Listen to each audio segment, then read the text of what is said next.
আজকে আমি ইউটিউবে ভিডিও দেখতেছিলাম তখন হঠাৎ আমার সামনে এই ভিডিওটা আসে। If you shove a stick in the ground and rub it with another stick, there's a good chance that worms will start to crawl to the surface in droves.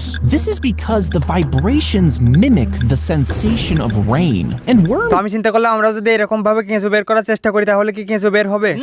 তো যেই কথা সেই কাজ। তো এখন আমাদের এটা করতে হলে এরকম লাঠি আমাদের অনলাইন থেকে কিনে নিতে হবে, তাহলে আমরা কেঁচো বের করতে পারবো। অনলাইন থেকে তো কিনতে পারবো, কিন্তু এটা আসতে আমাদের এখানে অনেকদিন সময় লাগবে। তো এটা যদি করতে যাই তাহলে আমাদের অনেক দেরি করতে হবে। তো এটা আমরা করব না। আমরা কি করব, আমরা একটা লাঠি নিয়ে তারপরে এরকম বানিয়ে নেব। চলো আমরা লাঠি তৈরি করে নেই, তারপরে দেখবো যে মাটি থেকে কেঁচো বের করতে পারি কিনা। আমাদের মাটিতে মাথাটা এভাবে পুঁততে হবে, তারপরে এরকম একটা লাঠি দিয়ে এর গায়ে এভাবে নাড়া দিতে হবে। তো চলো আমরা মাটিতে গিয়ে পরীক্ষা করে দেখি যেখানে কিছু থাকতে পারে সেখান থেকে কিছু তুলতে পারি কিনা। তো গাইস, এটা একটা শর্ট ভিডিওর ফুল ভিডিও দেখতে চাইলে লাল কালার অ্যারো চিহ্ন রিলেটেড ভিডিও থেকে দেখে আসো।